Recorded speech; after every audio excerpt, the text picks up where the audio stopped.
Hello friends, welcome to my channel. मेरा नाम कविता है। मैं एमए बीएड सीटेट और यूजीसी नेट क्वालिफाइड हूँ। अगर आप इस चैनल पर नए हैं तो चैनल को लाइक करें, सब्सक्राइब करें, शेयर करें और बेल आइकन को ज़रूर दबाएं, जिससे जो भी मेरी वीडियो आए वो आपको पहले मिले, सबसे पहले मिले। ओके फ्रेंड्स, कल हमने प्रकरण 4 स्टार्ट किया था राम भक्ति शाखा का, और आज हम इसी को करेंगे। इसमें हमारी सगुण भक्ति है। सगुण भक्ति में सबसे पहले राम भक्ति शाखा आई है। और अब हम शुरू करते हैं फ्रेंड। इससे पहले हम शुरू करें, मैं आपको बता दूं, अगर आपने इससे पहले की वीडियो नहीं देखे हैं तो वो भी जाके देखिए, वो भी बहुत ज़रूरी है फ्रेंड्स। चलिए स्टार्ट करते हैं। नाथपंथी योगियों के कारण जनता के हृदय में योग साधना और सिद्धि के प्रति आस्था जमी हुई थी। इससे पैयाहारी की शिष्य परंपरा के योग साधना का भी कुछ समावेश हुआ। पथहारी के दो प्रसिद्ध शिष्य हुए। अब फ्रेंड्स ये नोट कर लो, पथहारी के दो शिष्य प्रसिद्ध हुए, अग्रदास और किल्हदास। इन्हीं किल्हदास जी की प्रवृत्ति राम भक्ति के साथ साथ योगाभ्यास की ओर भी हुई, जिसमें रामानंद जी की वैरागी परंपरा की एक शाखा में योग साधना का भी समावेश हुआ। यह शाखा वैरागियों में तपसी शाखा के नाम से प्रसिद्ध हुई। किल्हदास के शिष्य द्वारकादास ने इस शाखा को पल्वित किया। उनके संबंध में भक्तमाल में ये वाक्य है: अष्टांग जोग तन त्यागियो द्वारका दास जाने दूनी। जब कोई शाखा चल पड़ती है तब आगे चलकर अपनी प्राचीनता सिद्ध करने के लिए वह बहुत सी कथाओं का प्रचार करती है। स्वामी रामानंद जी के 12 वर्ष तक योग साधना करने की कथा इसी प्रकार की है, जो वैरागियों की तपसी शाखा में चली। किसी शाखा की प्राचीनता सिद्ध करने का प्रयत्न कथाओं की उद्भावना तक ही नहीं रह जाता। कुछ नए ग्रंथ भी संप्रदाय के मूल प्रवर्तक के नाम से प्रसिद्ध किए जाते हैं। स्वामी रामानंद जी के नाम से चलाए हुए ऐसे दो रद्दी ग्रंथ हमारे पास है। एक का नाम है योग चिंतामणि, दूसरे का राम रक्षा स्तोत्र। दोनों के इसमें से ये पद लिए हुए फ्रेंड्स मैं आपको पढ़ के बता देती हूँ। विकट कटक रे भाई, काया चढ़ा न जाई, जहाँ नाद बिंदु का हाथी, सदगुरु ले चले साथी। जहाँ है अष्ट दल कमल फूला, हंस सरोवर में भूला। शब्द तो हृदय बसे, शब्द नयनों बसे। शब्द की महिमा चार वेद गाई, कहे गुरु रामानंद जी, सदगुरु दया करी मिलिया। सत्य का शब्द सुनो रे भाई, सूरत नगर की करे सयल, जिसमें है आत्मा का महल। योग चिंतामणि से है फ्रेंड्स, ये पद नोट कर लीजिए। संध्या तारिणी सर्वे दुख विदारिणी, संध्या उचरे विघ्न टरे, पिंड प्राण कै रक्षा, श्री नाथ निरंजन करे। नाद नाद सुषुम्ना के साज साम्या, चाचरी भूचरी खेचरी अगोचरी, उन्मनी पांच मुद्रा मुद्रा संभृत। साधु राजा दरे डूंगरे जले और ठले, बाटे घाटे ओ घट निरंजन निराकार रक्षा करे। भाग भागनी का करो मुख काला, 64 जोगिनी मारी कुटका किया, अखिल ब्रह्मांड तिहु लोक में दुहाई फिरी बा करे। दास रामानंद ब्रह्मा चिन्हा चाहे, निज तत्व ब्रह्मा ज्ञानी।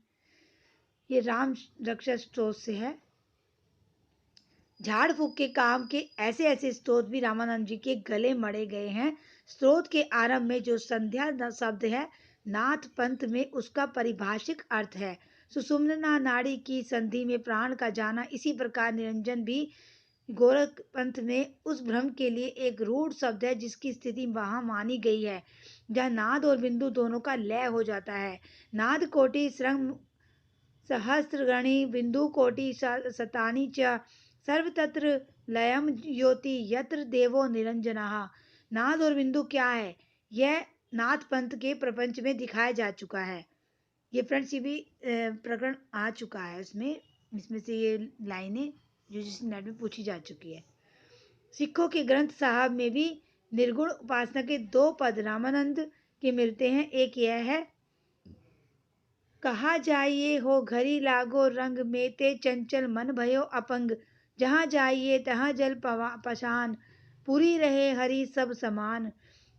वेद स्मृति सब मेल है जोई, उहा जाइए हरि इहा ना होई, एक बार मन भयो उमंग, घसी चोवा चंदन चारि अंग, पूजन थाली ठाई ठाई, सो ब्रह्म बतायो गुरु आप माई, सदगुरु में बलिहारी तोर, सकल विकल भ्रम जारे मोर, रामानंद रमे एक ब्रह्म, गुरु कै एक शब्द काटे कोटि क्रम। इस उद्धरण से स्पष्ट है कि ग्रंथ साहब में उद्धृत दोनों पद भी वैष्णव भक्त रामानंद जी के नहीं हैं और किसी रामानंद के हो भी नहीं सकते। अब वास्तव में रामानंद जी के केवल 2 संस्कृत ग्रंथ ही आज तक मिले हैं। अब ये फ्रेंड्स नोट कर लो, रामानंद जी के 2 संस्कृत ग्रंथ हैं। वैष्णव मताब्ज भास्कर में रामानंद जी के शिष्य सुरसुरानंद ने 9 प्रश्न किए हैं। सुरसुरानंद जी ने 9 प्रश्न किए हैं फ्रेंड्स, नोट्स कर लो, जिनके उत्तर में राम तारक मंत्र की विस्तृत व्याख्या, तत्वोपदेश, अहिंसा का महत्व, प्रपत्ति, वैष्णवों की दिनचर्या, षोडशोपचार पूजन इत्यादि विषय है। आचार्य अवतारों के 4 वेद भेद, स्वयं व्यक्त दैव, सैद और मानुष करके कहा गया है कि वे प्रशस्त देशों अयोध्या, मथुरा आदि में श्री सहित सदा निवास करते हैं। जाति भेद, क्रियाकलाप आदि की अपेक्षा न करने वाले भगवान की शरण में सबको जाना चाहिए। प्राप्तुम प्रासिद्धिकम किंचनो जनो द्विजाद्रि अच्छ शरणम हरि व्रजते, परम दयालुम स्वगुणान पेशिता क्रियाकलापादिक जाति भेदम। अब गोस्वामी तुलसीदास जी के बारे में आया है फ्रेंड्स, ये भी ध्यान से नोट कर लीजिए, इसमें भी काफी इंपॉर्टेंट होते हैं, ध्यान से सुनते जाइए। स्वगुणान, सॉरी फ्रेंड रिपीट हो गया। यद्यपि स्वामी रामानंद जी की शिष्य परंपरा के द्वारा देश के बड़े भाग में राम भक्ति की पुष्टि निरंतर होती जा आ रही है और भक्त लोग फुटकल पदों में राम की महिमा गाते आ रहे थे, पर हिंदी साहित्य के क्षेत्र में इस भक्ति का परमोज्वल प्रकाश विक्रम की 7वीं शताब्दी के पूर्वार्ध में गोस्वामी तुलसीदास जी की वाणी द्वारा स्फुरित हुआ। उनकी सर्वोत्तमोन्मुखी प्रतिभा ने भाषा काव्य की सारी प्रचलित पद्धतियों के बीच अपना चमत्कार दिखाया। सारांश ये है कि वाम भक्ति का वह परम विशुद्ध साहित्यिक संदर्भ इन्हीं भक्ति शिरोमणि द्वारा संगठित हुआ, जिससे हिंदी काव्य की प्रौढ़ता के युग का आरंभ हुआ। शिव सिंह सरोज में गोस्वामी जी के शिष्य बेनी माधव दास कृत गोस्वाई चरित का उल्लेख है। इस ग्रंथ का कहीं पता न था, पर कुछ दिन हुए सहसा यह अयोध्या से निकल पड़ा। अयोध्या में एक अत्यंत निपुण दल है जो लुप्त पुस्तकों और रचनाओं को समय समय पर प्रकट करता है। कभी नंददास कृत तुलसी की वंदना का पद प्रकट होता है, जिसमें नंददास कहते हैं, श्रीमत तुलसीदास स्वगुरु भ्राता पद बंदे, नंददास के हृदय नयन को खोले सोई। कभी सूरदास जी द्वारा तुलसीदास की स्तुति का यह पद प्रकाशित होता है, धन्य भाग्य मम संतम शिरोमणि चरण कमल तकी आयु दया दृष्टि तय मम दिशि हेरऊ, तत्व स्वरूप लखायो, करम उपासन ज्ञान जनित भ्रम संशय भूल नसायो। इस पद के अनुसार सूरदास का कर्म उपासना ज्ञान जनित भ्रम वल्लभाचार्य जी ने नहीं, तुलसीदास जी ने जरूर दूर किया था। तुलसीदास जी सूरदास जी से अवस्था में बहुत बड़े थे। सूरदास जी तुलसीदास जी से अवस्था में बहुत बड़े थे और उनसे पहले प्रसिद्ध भक्त हो गए थे, यह सब लोग जानते हैं। ये दोनों पद गोसाई चरित के मेल में हैं, अतः मैं इन सब का उद्गम एक ही समझता हूँ। गोसाई चरित में वर्णित बहुत सी बातें इतिहास के सर्वथा विरुद्ध पड़ती है, यह बात माता प्रसाद गुप्त अपने कई लेखों में दिखा चुके हैं। रामानंद जी की शिष्य परंपरा के अनुसार देखें तो भी तुलसीदास के गुरु का नाम नर हरियानंद और नर हरियानंद के गुरु का नाम अनंतानंद। फ्रेंड्स नोट कर लो, प्रिय शिष्य अनंतानंद हते, नर हरियानंद सुनाम छते, असंगत ठहरता है। अनंतानंद और नर हरियानंद दोनों रामानंद जी के 12 शिष्यों में से थे। नर हरिदास को अलबत्ता कुछ लोग अनंतानंद का शिष्य कहते हैं, पर भक्तमाल के अनुसार अनंतानंद के शिष्य श्री रंग के शिष्य थे। गिरनार में योग स्वामी सिद्ध कहा रहा करते हैं, तपसा शाखा की यह बात भी गोसाई चरित्र में आ गई है। इसमें कोई संदेह नहीं कि तिथि वार आदि ज्योतिष की गणना में सब कुछ ठीक मिलाकर तथा तुलसी के संबंध में चली आती हुई सारी जनश्रुतियों का समन्वय करके सावधानी के साथ इसकी रचना हुई है। पर एक ऐसी पदावली इसके भीतर चमक रही है जो इसके बिल्कुल आजकल की रचना घोषित कर रही है। यह सत्यम शिवम सुंदरम देखें तिरिश त्रिषित दृष्टि ते सब जने किन्हीं सही संक्रम दिव्याशर सो लिख्यो पढ़े धुनि सने सुने सत्यम शिवम सुंदरम। यह पदावली अंग्रेजी समीक्षा क्षेत्र में प्रचलित the true good and the beautiful का अनुवाद है। The true the good and the beautiful. Friends note कर लो किस पर आधारित है ये। जिसका प्रचार पहले पहल ब्रह्म समाज में फिर बंगला और हिंदी के आधुनिक समीक्षाओं में हुआ। यह हमें अपने काव्य में रहस्यवाद के भीतर दिखा चुके हैं। यह बात अवश्य है कि गोसाई चरित्र में जो वृत्त किए दिए गए हैं वे अधिकार वे ही है जो परंपरा से प्रसिद्ध चले आ रहे हैं।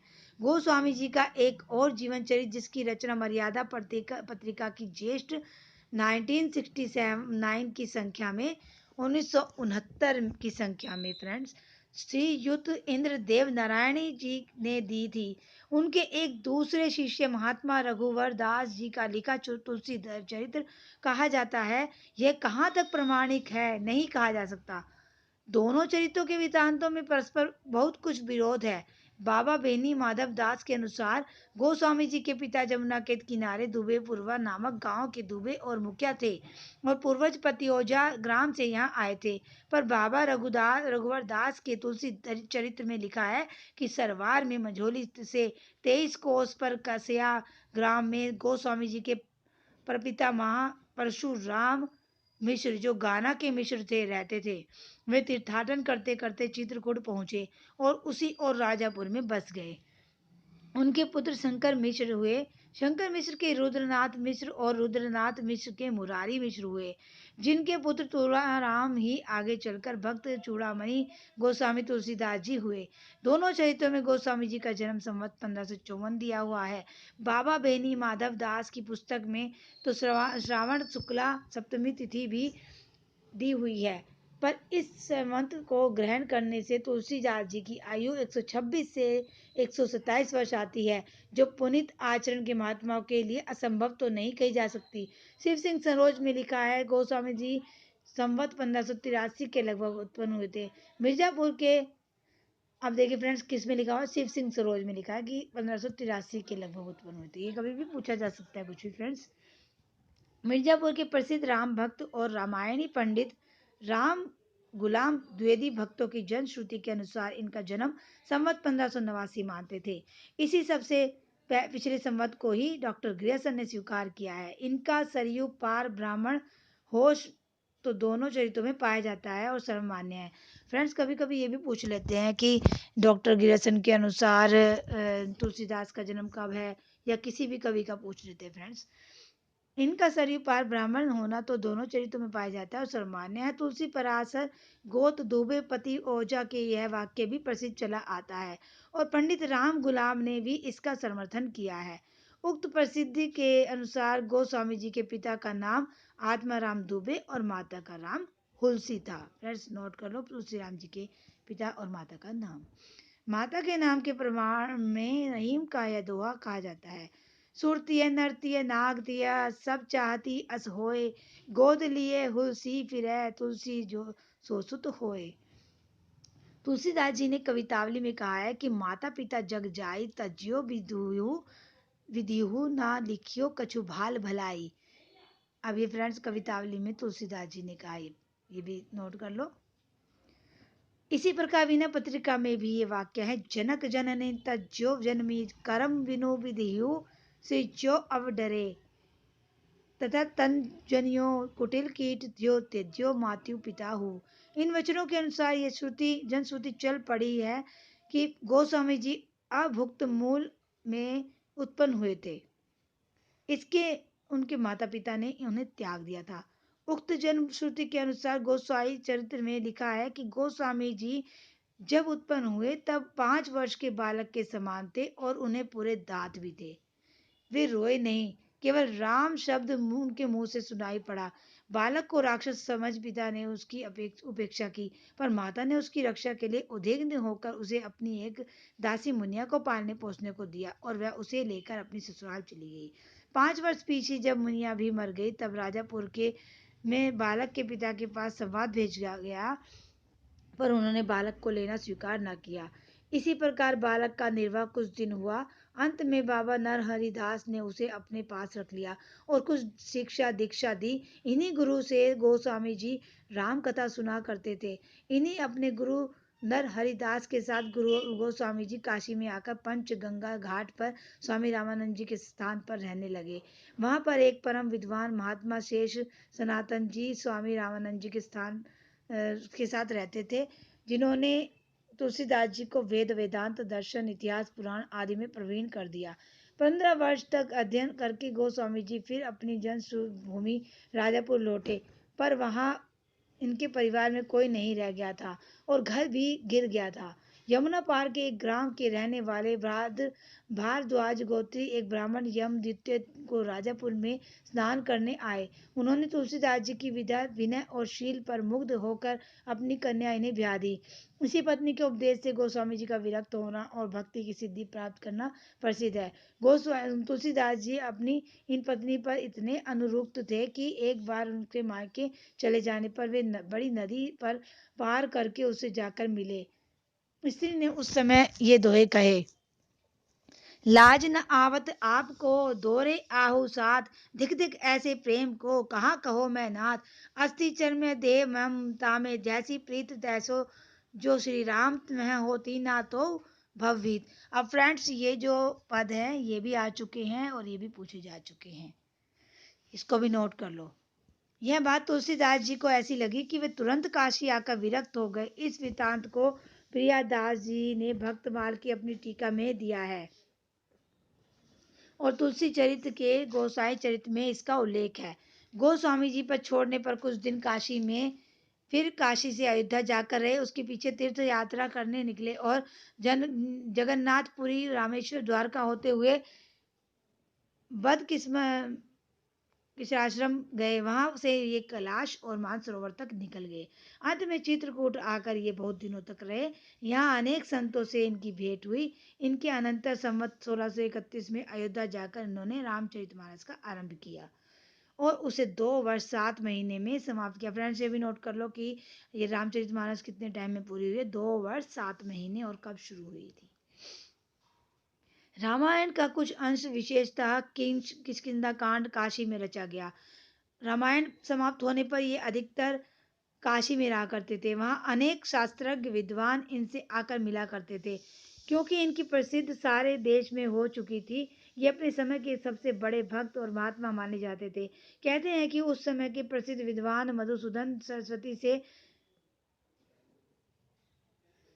इनसे वाद हुआ था, जिससे प्रश्न होकर इनकी स्तुति में यह श्लोक उन्होंने कहा था, आनंद कानने कशित चंड मस्तुल सी तरुहा, कविता मंजरी यस राम भ्रमर भूषिता। गोस्वामी जी के मित्रों और स्नेहियों में नवाब अब्दुल रहीम खान खाना, महाराज मान सिंह, नाभाजी और सरस्वती आदि कहे जाते हैं।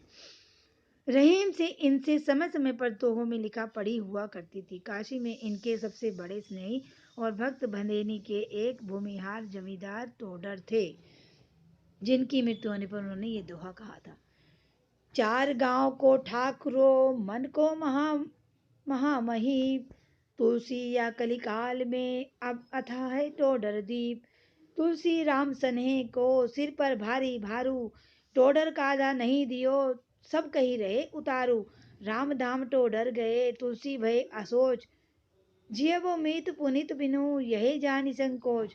गोस्वामी जी की मृत्यु के संबंध में लोग यह दोहा कहा करते हैं, संवत 1680 असी गंग के तीर, श्रावण शुक्ला सप्तमी तुलसी तज्जो शरीर। ओके फ्रेंड्स, आज के लिए इतना ही काफ़ी है। हम कल फिर पढ़ेंगे, कल फिर मिलेंगे और इससे पहले मैं आपसे विदा लेती हूँ। मैं आपको बता दूँ, अगर आपने अभी तक चैनल सब्सक्राइब नहीं किया है तो चैनल को सब्सक्राइब कर ले, लाइक करें, शेयर करें और बेल आइकन को ज़रूर दबाएं फ्रेंड्स, आने वाले वीडियो के लिए, ताकि जो सबसे पहले आपको मिले और आप सबसे पहले उनका लाभ उठाएं। ओके फ्रेंड्स, और अगर आपने पहले वाले वीडियो नहीं देखे हैं तो वो भी ज़रूर देखिए। ओके फ्रेंड्स, बाय, कल फिर मिलते हैं।